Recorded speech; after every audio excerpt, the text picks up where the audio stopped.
Oh yeah, like even when I was coming over here, we took the subway. There's just flags all on every subway train, flags everywhere. Always when we're ready to, were you pointing to me? Okay. I'm Woody Harrelson, and I'm sitting here with Howard Zinn, and I have to say, Howard, that I have very few heroes, and you're one of my great heroes, and it's a real privilege and an honor to be sitting here with you. I know you've been speaking out about the government and what they've been doing in the foreign policy for many years, and thank you so much for taking the time having this conversation. Well, it's a great moment for me, Woody. Really, I've been looking forward to this ever since I discovered you. I know. Hold it! White men can't jump. Right, white men can't. But I couldn't tell from White Men Can't Jump what your views were about war and peace. Hey, you could tell I was leaning a little bit to the left, couldn't you? You're getting things through the basket, which gave me a good feeling. I have gotten to meet, some people who I really admire, Jack Nicholson and Brando, and hang out with different people over the years, Paul McCartney. But to meet you is really, I'm meeting one of my true heroes, and it's a real honor to be here with you, Howard. Wow. I'm glad to be associated with Marlon Brando and Jack Nicholson. and so I have to say something nice about you, right? No, it's not required. No, I'm not going to say anything nice about you. I'm just going to say why I was excited to come here and finally meet you and spend time with you and talk with you. And that is that I go to the movies a lot. My wife and I go to the movies a lot. We see a lot of bad movies. And when we saw White Men Can't Jump, we both absolutely knocked out. And, it was a great movie. Yeah. And you were pretty good in it. and then saw you in a couple of other things. But, okay, so you were another good actor, interesting actor. But then I had no idea that you were a person who was interested in the world. There are actors who don't seem to be interested in the world. You never hear anything from them about what's going on. They're interviewed on TV, and all they do is talk about the movies they're in. And then how did I know this? I saw an article that appeared on the internet, the way things magically appear, an article that you had written for The Guardian of London. You apparently were in London doing a play, and you wrote this article for The Guardian about the war going on. And I read that, and I said, wow, this guy is interested in the world. He's interested in war, he's interested in peace. It's a wonderful article. And so that gave me a wholly new idea about you. And then, I don't know how it happened. We started communicating by email, and I think Barbara was the conduit, really. Yeah, there was some Your intermediary there, some kind person who put us together. And so it's a pleasure for me, really. Well, I know it's been quite a number of decades that you've been speaking out about the American practices of going to war for whatever reasons they tend to go to war for, which tends to be land and resources and so forth. But so, for me, my first introduction to you was back in the Bush War I. On the face of it, I saw that it was unjust, and I went to UCLA at the time, and anyway, there were cameras, and so I said I thought it was a crazy thing, and it really received quite a lot of negative reaction. And of course, that only made me want to find out more about what I was talking about, and I read People's History of the United States, and you know, I thought that the United States maybe had just more or less recently gone off track or, you know, been kind of co-opted by these Right. forces. What I didn't realize is that from the Yeah. very beginning, from when Columbus met the Arawaks, it was just nonstop violence and just taking over their bullying people and taking over their resources and so most people don't really understand about the history of what has gone down. Now, I think people's history of the United States should be required reading in every, you know, every high school. Well, I'm sure they're all listening to you. Tomorrow it will be required reading. It is used in a lot of high schools, you know, it is, and colleges use it. And it's interesting, it started out, when it first came out, which was like 20 years ago, that's how old this book is, you know. When it started out, it was like an underground book in high schools, you know, because high schools are totalitarian places, you know, high schools, you know, teachers are watched carefully. What do you do? What do you use? What textbook? You know. So my book, they couldn't really use my book officially. They would sort of photocopy parts of it. It was like, you know, what they used to do in Russia with the underground, samizdat, they used to call it.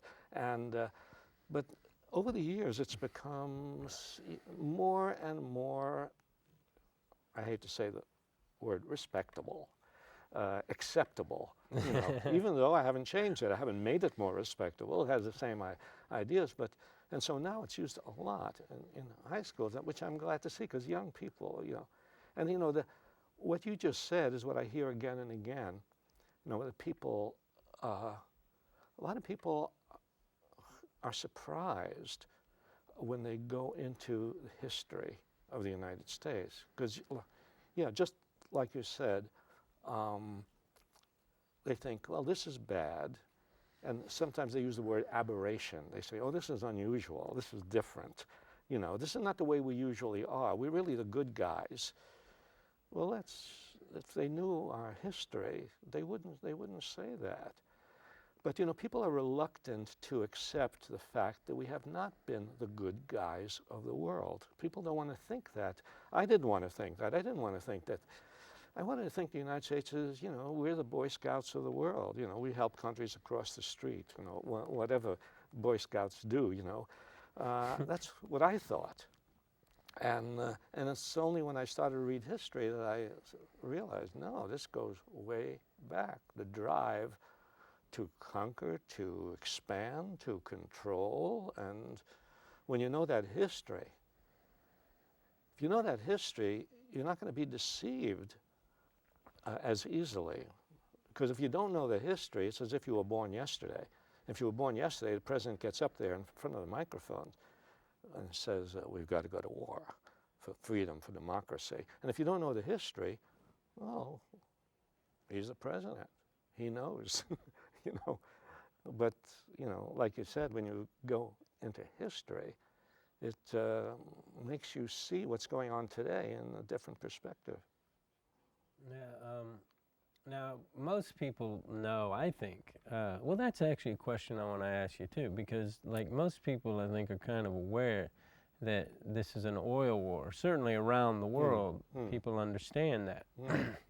Which, it's interesting when you say oil war, you kind of, you're stating the top two industries in reverse order. But so I just wanted to ask you, but not being aware of the roots of it, you know, they don't see, like for example, one of the things that really pissed me off was when I heard George Bush the Elder, as they call him, say something to the effect after Bush War I that that the United States had been redeemed, had redeemed Vietnam. Do you remember him making a statement like that? Yeah, I remember. That I found really, really hard to swallow because, like, most people don't know that 2 million people were killed in Vietnam, and they don't know that 4.5 million people were killed in Korea either, mostly civilians. So what's your take on that kind of thing? No, it's interesting about Bush saying that. Because, they talked about, and Bush talked about, the Vietnam syndrome. They use that expression, the Vietnam syndrome. Syndrome is something you use to describe a sickness. Right. I don't know, a syndrome, a sickness. And what do they mean by that? They meant that Vietnam was a time when people in the United States organized themselves into a movement, and a movement of protest, a movement in which they began to question the policies of the United States. And ever since the end of the Vietnam War, let's say 75, the United States got out in 73, the war ended in 75. Ever since then, the United States has been trying to get rid of this sickness, to get rid of the Vietnam syndrome. In other words, Vietnam gave war a bad name. And the idea was, we must give war a good name again. And so this, as you call it, Bush War One. I like that. Bush War One. Okay. We're going to try to stop it at 2, right? We're not going to have more than 2, I hope. They're talking about Iran. I know. But when Bush War One was finished, I distinctly remember Bush getting up before television cameras and saying, and this is almost his exact words, probably the most poetic statement he ever uttered. He said, "The specter of Vietnam is buried forever in the sands of the Arabian Peninsula." That's pretty good, huh? That's what he said. The specter of Vietnam buried forever. That's what they're hoping.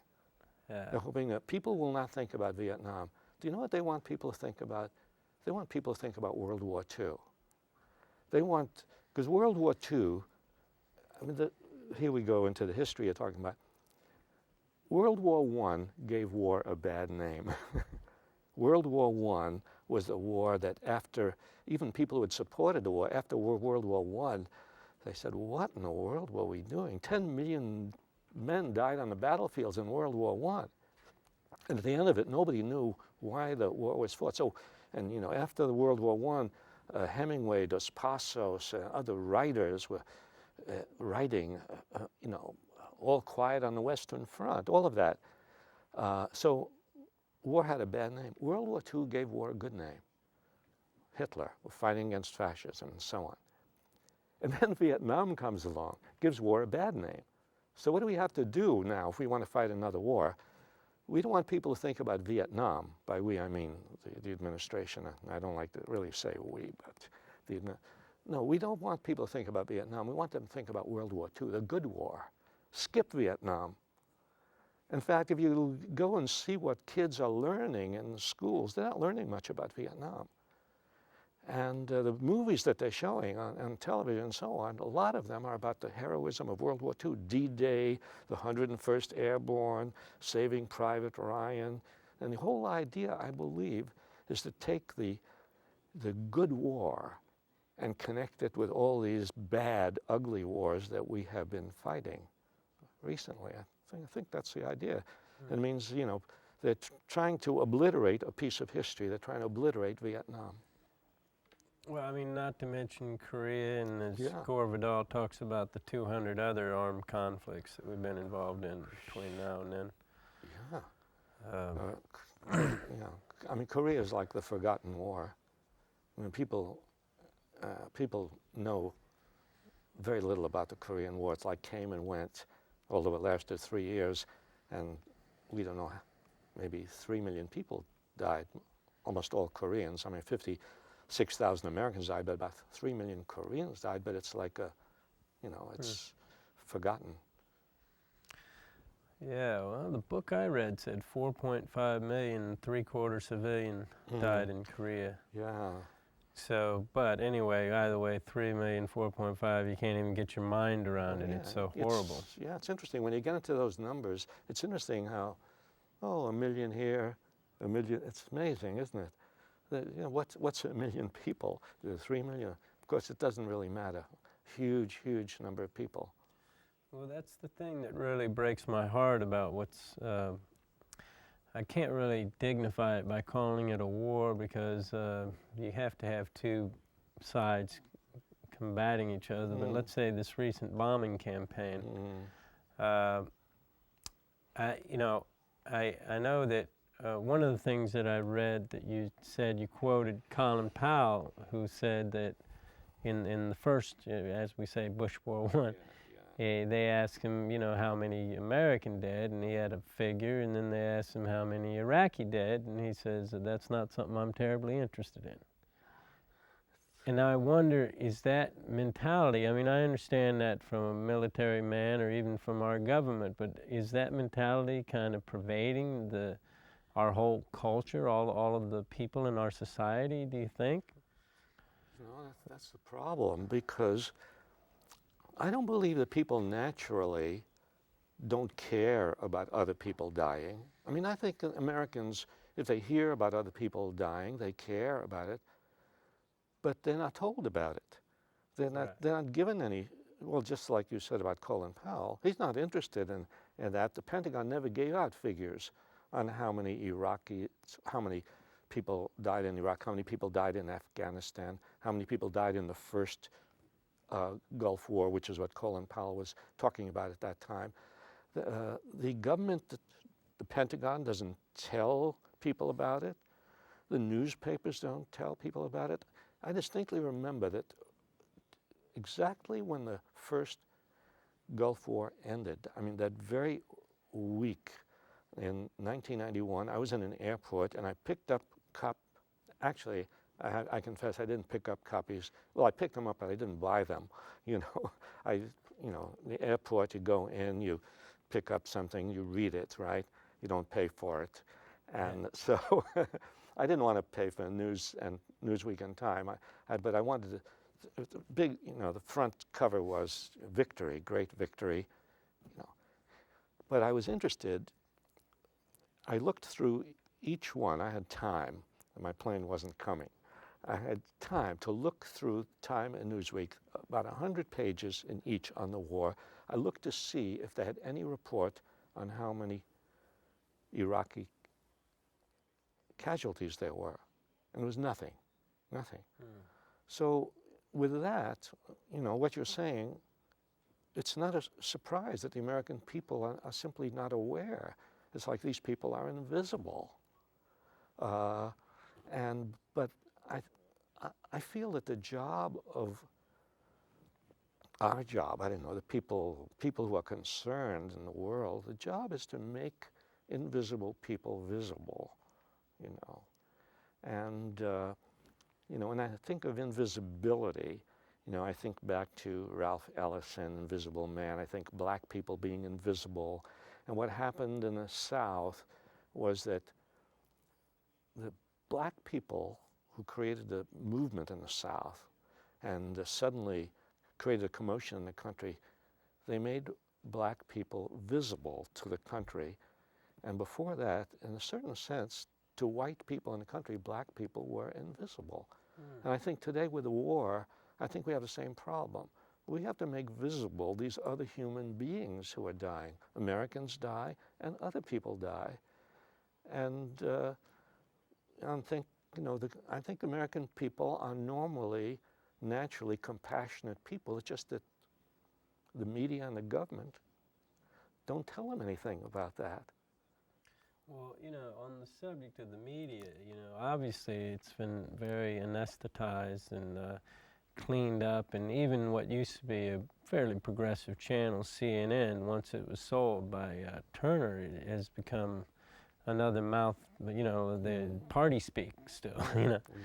And so I wonder, like in England at least, even though that has a government I would not necessarily approve of, and their foreign policy is kind of we're the child of their foreign policy, so it's not surprising. Like, you know, I know when the Pilgrims first came over, they started doing the same shit that they'd learned from their government, which is we're gonna, you know, burn their crops and rape and kill and pillage and take their land.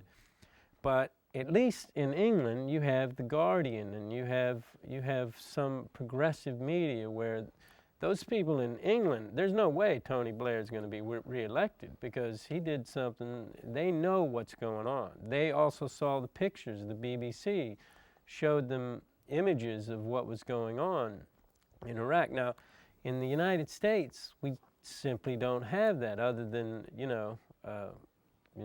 Free Speech TV and Democracy Now! And Guerrilla News Network and a few of these other mostly internet sources. So what I'm curious about is, how do we do that? I mean, how do we, what is the role of progressive media, and how does the progressive media that exists in this country get the word out and put a face to the inhumanity that's going on in the name of, freedom and democracy? No, it's a big question. It's not easy, because what you say is absolutely true, that, we don't have a major newspaper like the Guardian of London, which is read by lots and lots of people. And we just don't have that. We have, community newspapers, underground newspapers. We have periodicals, like, The Nation, The Progressive, in these Times, the magazine. We have periodicals with relatively small circulations. They don't have the clout of Time and Newsweek and so on. It's a great problem. What you say about the gap between the people in England getting information and therefore having a certain view of this war, as opposed to Tony Blair, who goes along with whatever this government does, that's what happens in the rest of Europe and in the rest of the world.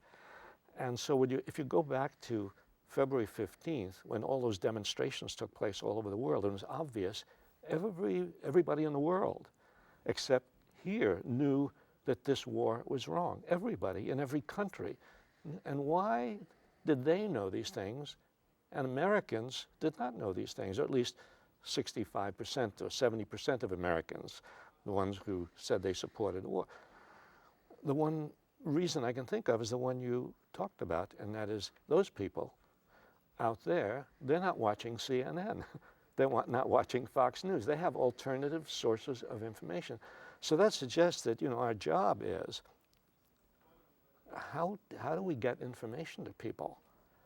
And so we have these, we have this alternative radio, alternative cable networks. We have, this thing that we are on now, right? Neighborhood news network, right? This community access cable.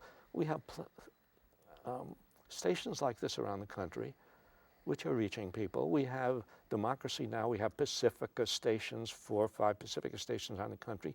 We have alternative radio out of Boulder, Colorado, with this guy, David Barsamian. He records these very good things that are being said, a speech, and he puts them on a satellite, and he sends them to radio stations around the country, and, a bunch of them pick them up. So, there's no magic way to solve the problem of a dominated, controlled media. It's just a matter of being persistent and constantly expanding your listenership and your radioship.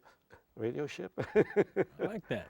And constantly expanding that, and having a kind of faith that if you just persist in telling people the truth, persist in giving people information that they don't have, that it will make its way, because that's what happened during the Vietnam War, where also, the major media during the Vietnam War supported the war. They did not lead the charge against the war. They came in late. The movement Right, but they did respond when people came out and protested. Exactly. Whereas when people were protesting in this country, they didn't really, there was hardly any mention of it. It's more controlled today. It's true. It's more controlled today than it was then. But the process that went on then, I think, can still go on today. And the process that went on then was that more and more information got out to people about what was happening in Vietnam. And as more and more information got out to them, as they learned about the My Lai massacre, they learned about what was happening over there, and they turned against the war. And I think, I don't know, don't you see this already happening now?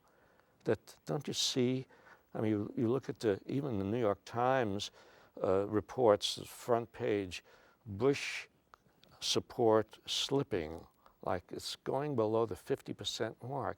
And that's been going steadily down for the last few months. And don't you feel that there's a way in which more and more people in this country are beginning to catch on to what is happening? I think you're right, but I think they're also kind of catching on to, like, for example, the stuff about Joe Wilson and the fact that they haven't found weapons of mass destruction, which really puzzles me, you know? Like, these guys are pretty smart, let's face it, you know, I may not agree with them, but they're very smart, very the Wolfowitz, Rumsfeld, Bush, Richard Pearl, you know, these are smart men. Nobody thought to, like, plant some weapons of mass destruction over there. I know. And you know, I'm sure it'll happen before October of next year. I mean, within a year, we're going to find them, I promise. Well, do you think? Well, yeah, I agree with you. I'm surprised that it hasn't happened already. I mean, it's so easy to do. I mean, I could do it myself. You could do it. We could go over there. We could plan something.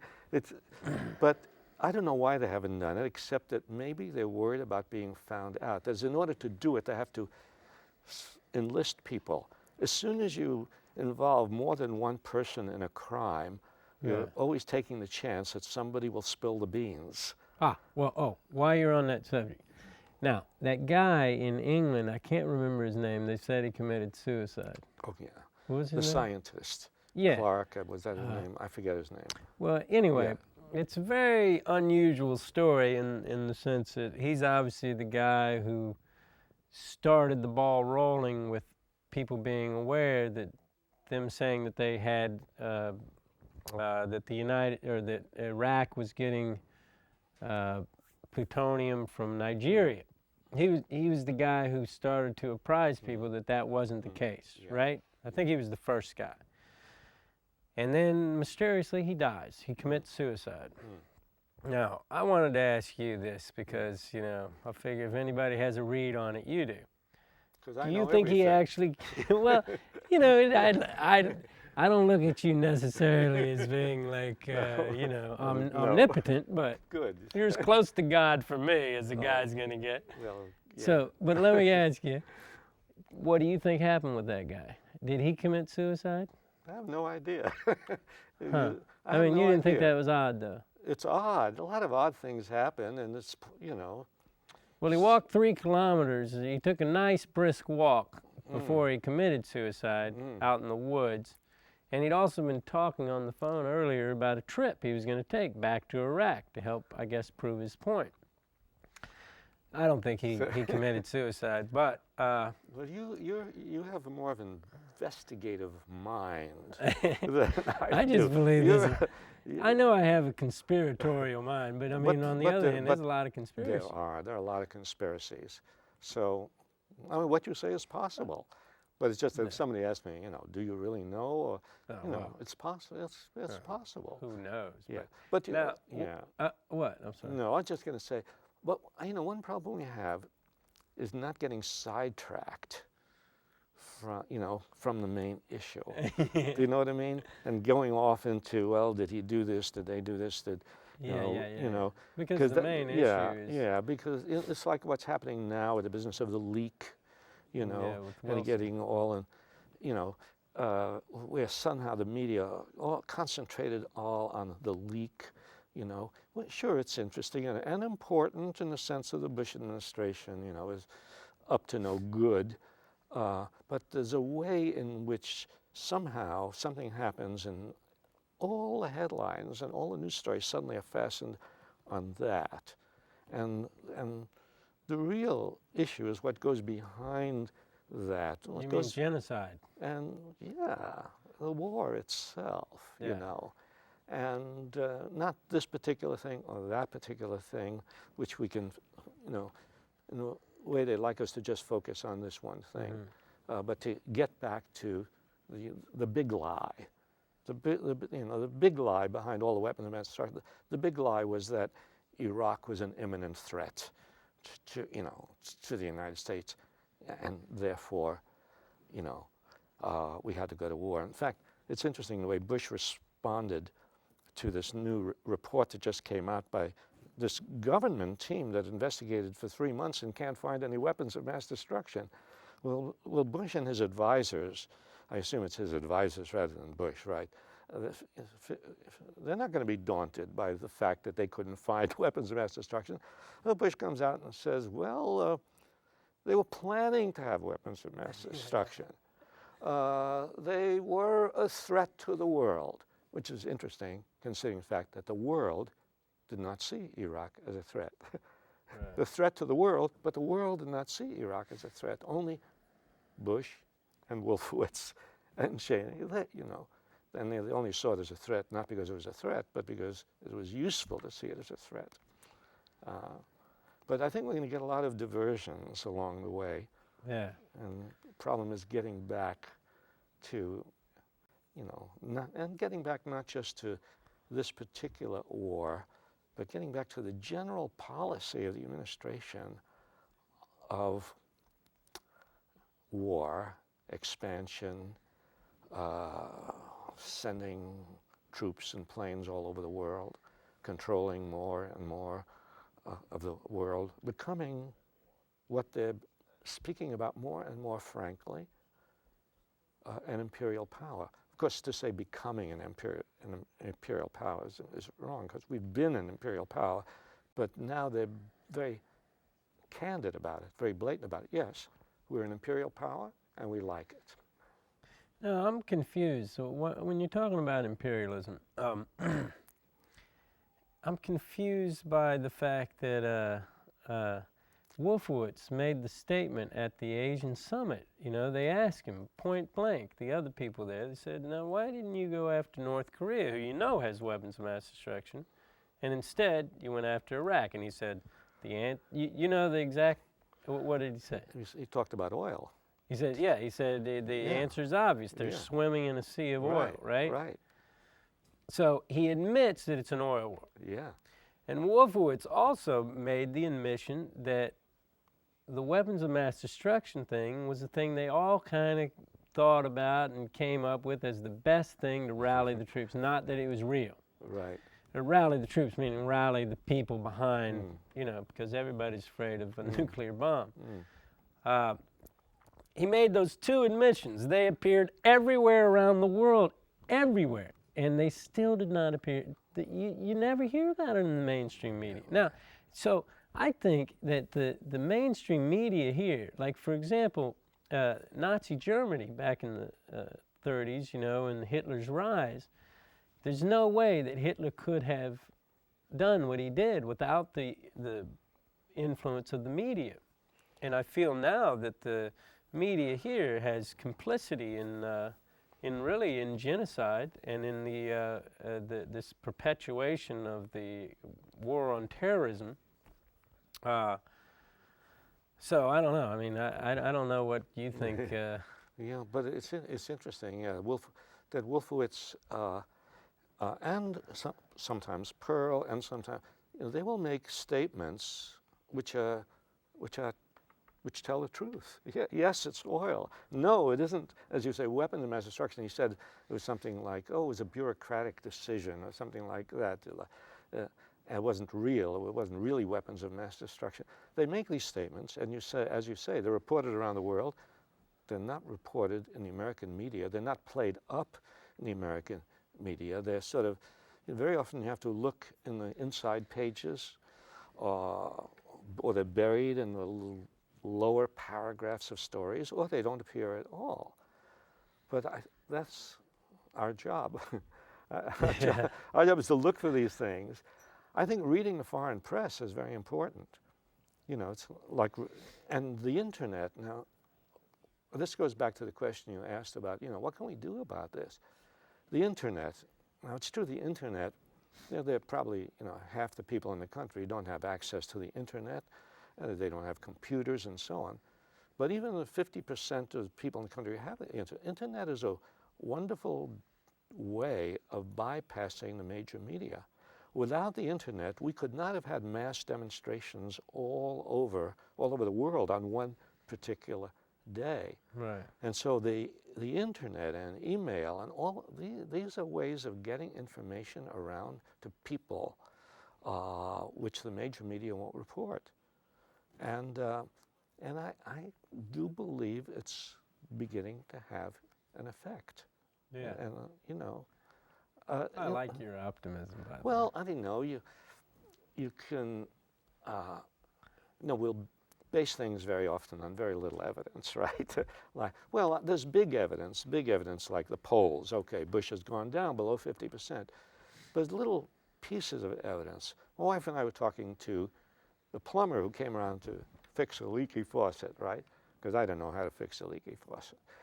The plumber comes around to fix a leaky faucet. This plumber, we've known for years, very silent person. Just comes, does his job, doesn't want to talk. This time he stops and he talks. And he's angry. He's angry because he just read that the Bush administration is spending wants $87 billion for the war. And he's saying, hey, what about things that we need? He says, I don't have health insurance, you know. And I'm thinking, how many people are there like that?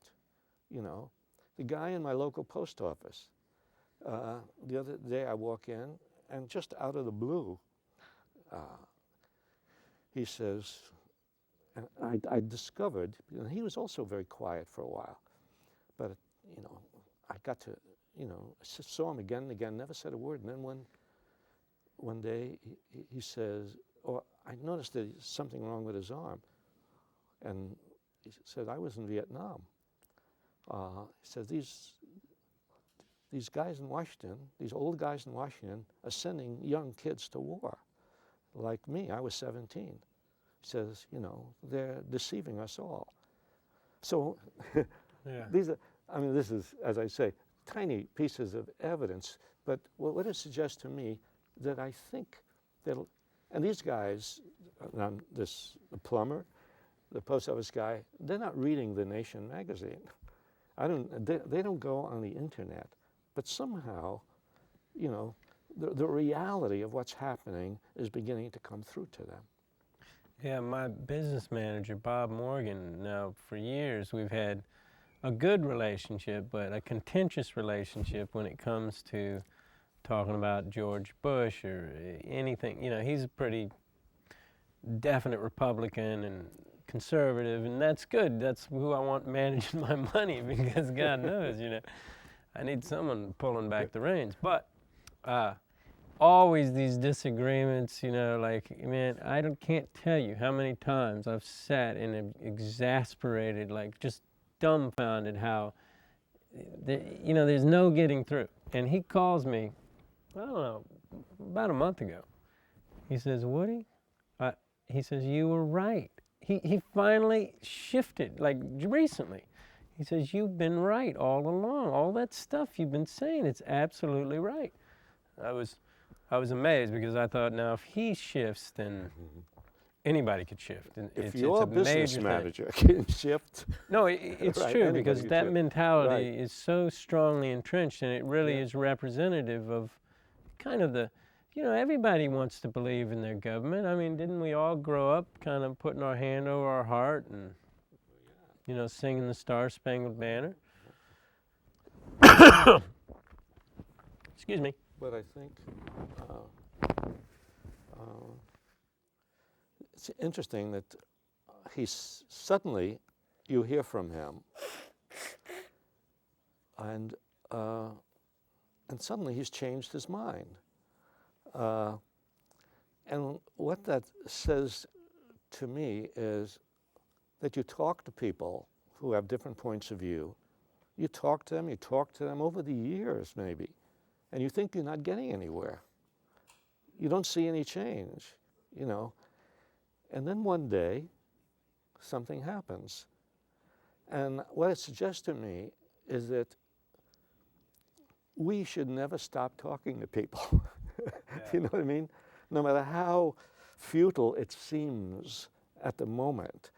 Because you never convert people to a different way of thinking. You never change their mind. You never make them, you never do it at the moment. You never see immediate results. Right. You see. Can't change. No, no. But if you don't give up, if you persist in expressing yourself and you do it in a way that isn't hostile, but people may go back and think about it. And then a week later, a month later, a year later, something will happen. Well, that makes me think, I read your book, You Can't Stay Neutral on a Moving Train. And I remember it because you were at Spelman College, right? And I think that's where your activism really started with the civil rights movement, right? Well, that's where, that's probably, that's... would you say that that's not necessarily true? Well, no, I mustn't contradict you, right? What? No, I'm used to being contradicted, I please. know. I'm going to do what everybody else does. I'm going to contradict you. Okay. But no, that's probably the most important beginning of my activism. I was active when I was 18, and I was a shipyard worker, and I was helping organize other young workers in the shipyard, So I was I was active then. But it's true that my real first important involvement in activity was in the South, where I went to teach. I and my wife and kids moved down south and to Atlanta, and I taught at Spelman College, which is a black women's college. They called it a Negro college at the time. And we were there for 7 years between 1956 and 1963. And those were the years of the movement. And so, I became involved. My wife became involved. Couldn't not be involved. In other words, here I was teaching about democracy, teaching about American history, teaching about liberty, teaching all these things. It's like you were saying about putting your hand over your heart, teaching all those things about America, teaching about these things. How could I just continue staying in the classroom while my students were going out into the city, and they were sitting in, and they were getting arrested, and they were protesting, and they were boycotting. So no, there was no way that I could in good conscience stay out of that. So I became involved. And it was the greatest educational experience of my life. I learned a lot more from my students than my students learned from me, I'm sure, in those 7 years, And, I became involved with SNCC. I was the Student Nonviolent Coordinating Committee, which is these young people, mostly black kids, young people who worked in the most dangerous places in the South, in Mississippi, in Southwest Georgia, in Alabama, Louisiana. And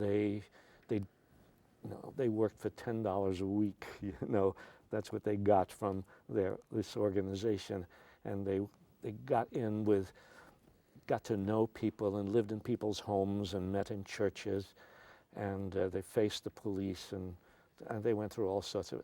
I became involved with them and began to write about them and to participate with them. And it was, as I say, the most educational experience of my life. And what made me think about that was I remember you saying in the book, because people didn't really hear about what your students were doing and other people were doing in Atlanta and other areas of the South in the late 50s. I mean, people heard of Rosa Parks and what was going on with Martin Luther King and a lot of the people around him, but they didn't really hear all of the stuff that built up and added up to finally the movement, taking off, And it seems to me like that's what it was. The groundswell came from all those little acts along the way. Yeah, exactly. It's interesting because what you describe is exactly the way the civil rights movement is described. Oh, there was Rosa Parks, there was a Montgomery bus boycott, there were the demonstrations in Birmingham, or there were the freedom. But in between and before all of those things, black people in the South were battering away at the system in little ways. Like, for instance, before the Montgomery bus boycott, and very few people know that, There was another bus boycott earlier, several years before that, in Baton Rouge, Louisiana, which preceded the Montgomery bus boycott. Before the sit-ins of 1960, there were sit-ins in other parts of the South which didn't get any attention. Right. And what it suggests is that when you engage in some small action which isn't noticed, isn't in the press, nobody pays any attention to it, you shouldn't believe that it's dead, that it has had no effect. Because, yeah, like you were saying, all those little things that people do, they add up. And suddenly one day they burst out and you have a movement. And it's important to know that, because otherwise people get discouraged. You know, you walk on a picket line, holding a picket sign protesting, and there are 5 of you and 10 policemen. And you wonder, why are there 10 policemen when there are only 5 of us, and we're nonviolent, we're not doing anything? Why are there, you know? And then you might realize they're worried about little things getting bigger. They want to intimidate people, even if they're just little actions. They want to stop people right then and there before it gets bigger. So that tells us something. Yeah. Well, that makes me think of the other day I had the pleasure to hang out a little bit with Jim Brown, right? Mm. And he was talking about how activism was really a lot of it born from the blacks. You know, it started activism, you know, first civil rights, but then into the anti-war movement. And I was also thinking about, we stopped and visited San Francisco University. My friends and I and my wife and a bunch of people did this tour down the West Coast, like 1,300 miles or something, on bikes. And we'd stop and talk at colleges and different places about simple organic living, and essentially leaving a lighter footprint and not feeding the beast, I like to call it, all these industries that dominate the world and get all the subsidies. And well, anyway, there was this black guy there said, you know, all of you up on stage there are white. He says, your movement, what you're wanting to do, will not happen without the black folks involved. It won't happen. And I was thinking about it, you know, and I was like, yeah, you know, I think he's right. And so I wanted to ask you a little bit about the role of the black folks in the 60s for anti-war, and what you think that role is now. You know, yeah, that's an interesting point about the role of blacks in the anti-war movement, because when people think of the movement against the Vietnam War, they generally don't think about the role of black people. You know, they think about students, and they think about all those people who showed up in demonstrations. And if you look at the pictures of those demonstrations, those mass demonstrations in Washington, D.C. or in New York, truth is, most of the people in those demonstrations were white. But the very first protests against the war came from black people in the South. The very first draft resistors were young black guys in SNCC, Student Nonviolent Coordinating Committee. They were the first draft resistors. SNCC itself as an organization issued a statement against the war. But in Macomb, Mississippi, early on in the Vietnam War, the movement, the young people in the movement, put out a leaflet. And I think they did it because Secretary of Defense McNamara was visiting the South, and wasn't visiting black people, but he was visiting the South. And they were putting out this leaflet because the truth is, the administration in Washington was always more sensitive to the white political leaders of the South than it was to the black community, until the black community rose up. But these young people in Macomb put out a leaflet early on, before you had, you know, anti-war actions around the country, put out leaflets saying, why should black young men go to Vietnam when we don't have freedom in Mississippi? And there was an interesting crossover between the civil rights movement and the movement against the war in Vietnam, which I was sort of lucky enough to be there at that moment. It was in Philadelphia, just outside Philadelphia, Mississippi. Remember, that was the place where those 3 civil rights workers, 2 in 1964 disappeared in Mississippi, 2 white guys, 1 black, you know, Schwerner and Goodman and Cheney, they disappeared, and then their bodies were found. You know, they'd been followed by these people outside of Philadelphia, Mississippi, and they were beaten badly, executed, buried in a grave. Finally, their graves were discovered, and anyway.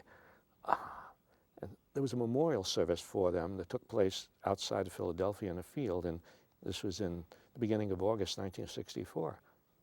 And the parents of these 3 guys were there. You know, the 3 victims of this murder were there. And the young black guy who was sort of the leading organizer in Mississippi, a guy named Bob Moses, got up on the platform at this memorial for these 3 guys. And he said, he held up a newspaper from Jackson, Mississippi newspaper, and the headline said, LBJ says shoot to kill in the Gulf of Tonkin. The Gulf of Tonkin incident had just taken place, and that was the headline. LBJ says shoot to kill in the Gulf of Tonkin. And he said to this crowd, says, government wants us to go halfway around the world to kill people for reasons which they can't explain, and they are not willing to send federal marshals down to Mississippi to protect the lives of civil rights workers. And I thought that was such a connection between what was happening. And black people could see it. They could see a connection between the federal government's reluctance to protect black people in the South and the eagerness to go around the world to fight a war. Yeah, hypocrisy. Well, that's another thing. I'm sorry to scoot away from that, but I just wanted to say, you know, my daughter, Denny, one day she comes into the kitchen, it's in the morning, and she said she just thought of a joke, kind of. So I'll tell you what joke she made this up. She says, knock, knock. Who's there? Okay. Darren. Darren who? Darren George Bush to stop using weapons of mass destruction. And so it's like there's this inherent kind of hypocrisy in almost every one of the government's programs, but certainly where it relates to war. And I just wondered, like, it's one thing for people maybe to not understand that, you know, some things about, maybe they don't understand this is an oil war that just happened. Maybe they don't understand that. But shouldn't they understand that we're upset about the prospect of them having weapons of mass destruction, and so we use weapons of mass destruction? I don't know. It's interesting that probably maybe children can recognize that hypocrisy faster than we can because they haven't been as subject to that propaganda. They're sort of thinking for themselves, you know, in the way that when kids do art, they haven't been given lessons in art, so they can do paintings that are more imaginative than the paintings that people do who, you know, been told this is what you do, you know. So your daughter, it's interesting that your daughter could see that. Yeah. I wanted to ask you on the subject of free speech. Now the thing to do, they don't seem to be enacting legislation. Well, I guess maybe with the Patriot Act and everything, there's certain things you cannot say. Probably eventually we won't be able to say anything about our government. I mean, right now they would be coming in like jackboots and beating the shit out of us. So you and I trying to make the most of this last Yeah, opportunity. Okay, all right. So we might just be This might fizzling be the out last before. one, right? Yeah, so we're making the most. But so I was wondering, because now the thing that they do is like they have so much of the media on their side. Like I one time was in the grocery store, and anyway, I never go to Ralph's, but for some reason I did, and they happen to have some organic produce, I might add. I wasn't buying inorganic produce. And so I go to the checkout line, and there's all these magazines in all the checkout lines. One of these, typical right-wing neo-fascist friggin' anyway, and I look, and it says, traitors, big-mouth celebs side with Saddam. And underneath that is one of my best buddies, Sean Penn, and then someone I hardly know, Barbara Streisand, and then it has me, and it has all, and a few George Clooney. And by the way, my picture was smaller than, but okay. You're not complaining about I'm that. just kidding. But it You're did lucky bother you had me. a picture. It bothered me at the There are time. other people who don't have a picture at all. Right, some were just mentioned inside. Right. No, and so, it seems like now the thing to do is, and then when I would watch even like a supposedly kind of, not right-wing place like CNN, I would, all of these, MSNBC, CNN, everybody bashing celebrities, bashing anyone who spoke out against the war. And then I wouldn't watch the TV again for 3 weeks. I'd turn it on. It's like right where it left off, bashing. And then it just kept going and relentless. And, but I wanted to say that's kind of the way it is now. But you talked about something I did not know about until I read this article you said. You said that, like, shortly after the Declaration of Independence came into being, that was 76, in like 1790s, they already had the Alien and Sedition Act, I think it was called. Right. Yeah, 1798, yeah. Right, so I just wanted you to talk a little bit about how they suppressed speech even like then and in World War I and World War II. In other words, this isn't the first time, right? It seems especially to happen when there is a foreign policy crisis, And in 1798, although we weren't at war with France, there was a kind of, it was like a Cold War going on. And so the government wanted to suppress criticism, and so they passed the Alien Sedition Acts. You can't criticize government officials, and people actually were imprisoned under the Alien Sedition Acts. But that's a pattern. In every war, there's always been an attempt to suppress dissent because the government is worried about people turning against the war. They want to control information. And in World War I, they put about 1,000 people in prison under the Espionage Act and another Sedition Act. It's interesting to me that they feel the necessity to do that. It means that they are worried about Even the truth. Small movements. But of course, before World War I, it wasn't actually a small movement. The Socialist Party was big before World War I. The IWW, Industrial Workers of the World, was very powerful. Trade union, radical trade union. That was Eugene Debs then? Eugene Debs was very involved in both the Socialist Party and the IWW. That's right. And Debs went to prison for 10 years because he spoke out against the war. So it's a pattern of it's interesting, the reasoning that they always use. The reasoning they use is, well, we're at war, and we're at war, you must support the government. Strange kind of reasoning. It's exactly when you're at war that you need freedom of speech. It's exactly when life and death is at stake, right, that you need to be able to question what the government is doing. And exactly at such a time, they say, you mustn't speak up. But this business of celebrities, it's interesting, there too, why are they so excited about celebrities speaking out? Makes me feel good when I see that.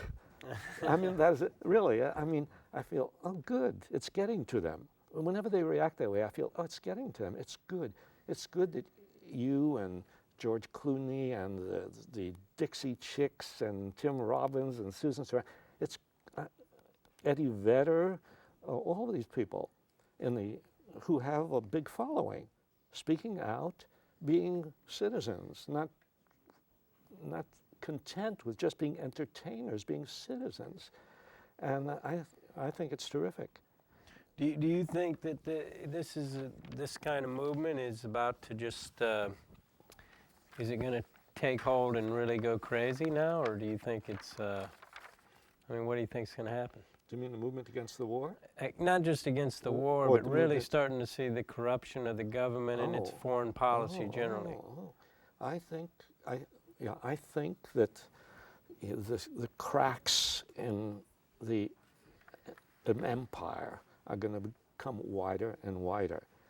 I really have faith that the truth, although it takes a while to come out and although they try to suppress it, I really believe that the reality of what is happening comes through the people. And I see that happening now.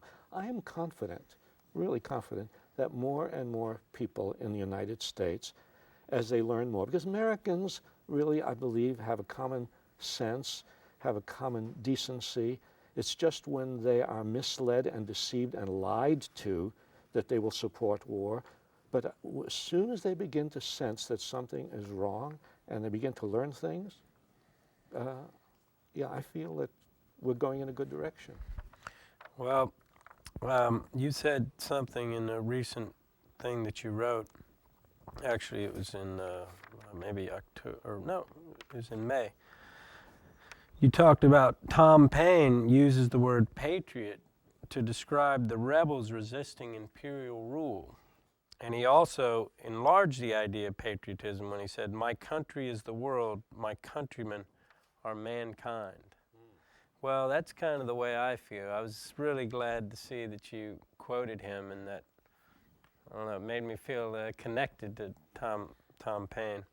Do you think that you and other people in the arts are especially close to the idea that we are all citizens of the world? Because I think people in the arts have an opportunity to go all over the place, to go to other countries, to experience other cultures, and I think musicians are traveling all over the world, actors are going all over, and I think it creates the possibility of you being more aware that, yes, patriotism is not just caring for your own country, it's caring for people all over the world. Yeah. I mean, definitely, that's just traveling really helps. Yeah. I've been all over the world, and I've seen nice people in France, even in France, Yes. and in, Arab countries, and like kind people in Israel, people all over the world, and when you get a sense of that people are basically good, then you have to question, isn't it the government that is wrong here? And I think it's an important revelation when you begin to think that the people in countries all over the world have more in common with one another than they have with their own governments. Yeah. Right? Yeah. So, I don't know. I know that the term, well, I won't get into that. I was about to say something controversial. No, you mustn't do that. But, well, let me just say that really, it's been an honor and a privilege to be hanging out and having this conversation with you. And I hope that it's the first of many. And anytime you want to come out and stay with my family in Hawaii, you're welcome to come visit. That's a great invitation. I'm going to make a reservation tomorrow. Thank you very much, Howard. Thanks, Woody. This was terrific.